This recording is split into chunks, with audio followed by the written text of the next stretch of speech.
Naranasan mo na ba ang ganitong sakit? Nga magnam, nanhi, o nga akong likod, nga magsakit, kanang shoulder. Nandiya, humanaw vitamin C, nagaan-gaan. Namamanhid na kamay at paa, baka nerve aging yan.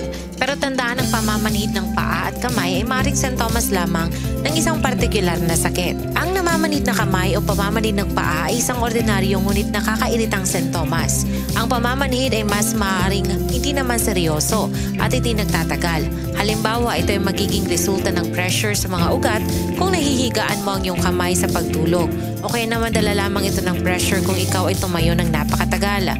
Sa mga kasong ito, ang pamamanhid at ang tusok-tusok na pakiramdam na kadalasang hindi naman gaanong masakit ay mawawala naman kapag naalis na ang pinanggagalingan ng pressure na sanhi nito. Ang diabetes ay isa sa mga pinakakilalang sanhi ng pamamanhid ng paa at kamay. Mga 30% ng mga pasyente na dumadaing na namamanhid ng kamay at paa ang may mga diabetes. Ang pamamanhid, ang tusok-tusok ng pakiramdam kasama ng iba pang mga sintomas ay kadalasang nagsisimula sa mga paa, paakyat ng mga hita, kasunod nitong pamamanhid ng mga kamay at iba pang bahagi ng katawan.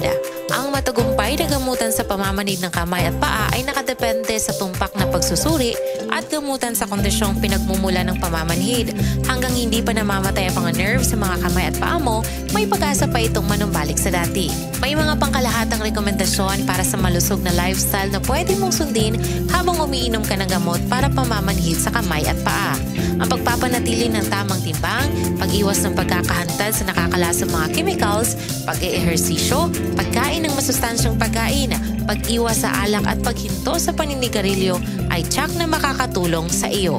Isa rin po sa makakatulong para sa pamamanhid ng inyong kamay at paa ay ang pag-undergo ng natural vitamin C IV ng Doc Alternativo at pagsunod sa 7 days cleansing program ng Doc Alternativo.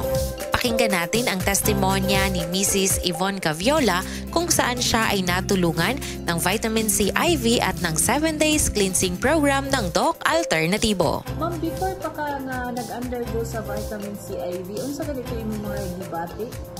Ang ako ko hindi sige o ka ng mo ko babahin sa akong kamot nga magnam, nanhi, o ang akong likod nga magsakit kanang shoulder. Nandiya, humanaw vitamin C, nagaan-gaan ang lawas, hindi na kaayo ko magnam. Praise the Lord nga naka-avail ko niya ni vitamin C 7 days.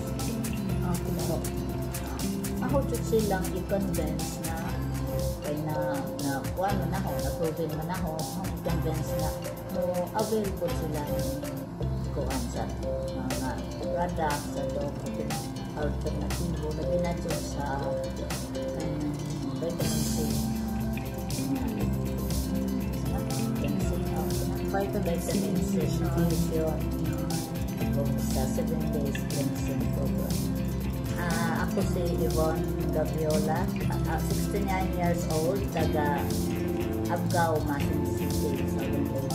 Para sa karagdagang kaalaman, maaari kayong mag-subscribe o click the notification bell para updated ka sa mga latest uploads namin. Para sa inyong katanungan, maaari kayong tumawag o mag-text sa aming hotline 0946-967-3211 o di kaya bisitahin ang pinakamalapit na Doc Alternativo sa inyong lugar.